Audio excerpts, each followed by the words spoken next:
Sir প্ৰথমে আপোনাৰ পৰিচয়টো দিয়ক আৰু আপোনাৰ অভিযানটোৰ কথা কওক। ঔষধ পৰিদৰ্শক নগাঁও মই আজি এটা বিশেষ অভিযানত আহিছোঁ। জুৰীয়া অঞ্চলত বহুদিনৰ পৰা ৰাইজৰ অভিযোগ মৰ্মে ইয়াৰ মানে যিখন আছিল মানে বজাৰ আছিল, বজাৰখনত হাতত মানে বহুত ঔষধ বিক্ৰী কৰি থাকে, যিসমূহৰ কোনো ধৰণৰ ধৰক এনেকুৱা ধৰণৰ লাইচেঞ্চ নাছিলে। গতিকে সেইটো কাৰণে আমি আজি সেইটো অভিযানত আহি সেই দোকানসমূহ ধৰিছোঁ আৰু যিবিলাক ঔষধ আছিলে, যিখিনি লাইচেঞ্চ নোহোৱাকৈ দোকানীসকলে ঔষধ বিক্ৰী কৰি আছিলে, ঔষধসমূহ আমাৰ জব্দ কৰি লৈছোঁ। আৰু আমাৰ লগত আজি জুৰীয়া অঞ্চলৰ লোকেল পুলিচো আহিছিলে।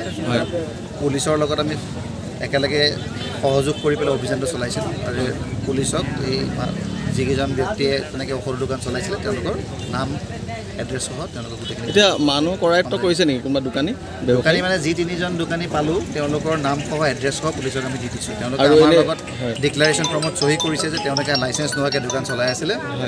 সেইখিনি বস্তু তেওঁলোকক আমি লিখিতভাৱে পুলিচক কথাখিনি জনাইছোঁ। দেখা গৈছে জুৰীয়াৰ বৃহত্তম অঞ্চলত নট অনলি জুৰীয়া, দগাঁও, চিংগাৰী, বালুগুটিয়া, কালিয়ানী প্ৰায় 500মান হ'ব ফাৰ্মাচী আছে। কিমানজনৰ আপোনাৰ তাত এণ্ট্ৰি আছে? কেইটা ৰেজিষ্ট্ৰেশ্যন আছে? আপুনি এণ্ট্ৰি বুলি ক'লে আপুনি মোৰ অফিচত আহিব লাগিব। আমাৰ মোটামুটি গোটেইখিনি যিখিনি লাইচেঞ্চ থকা প্ৰিমাইজ গোটেইখিনি এণ্ট্ৰি আছে। মানে অভিযোগ গোটেই মানে অলিয়ে গলিয়ে ফাৰ্মাচী খুলিছে। অলিয়ে গলিয়ে অভিযোগ কৰিলে নহ'ব। আমাৰ লিষ্ট মতে আমাৰ যিখিনি আমি এনেকুৱাও পাইছোঁ গেলামাল দোকানৰ লগতো ফাৰ্মাচী চলিছে। তেনেকুৱা ধৰণৰ যদি অভিযোগ আছে আমাক দেখাব, যেনেকৈ এয়া দেখাইছে কাৰণে আমি আহি পেলাই আজি এটা নিৰ্দিষ্ট অভিযান কৰিছোঁ। তেনেকৈ দেখাই দিব। আমি এনেকৈ অভিযান আৰু কিমান দিন পিছত মাৰিব? আজি মাৰি চাব, আজি এবছৰৰ পিছত নোৱাৰ কথা নহয়। আপোনালোকে অভিযোগ দিব, তাৰ ভিতৰত আমি আহিম।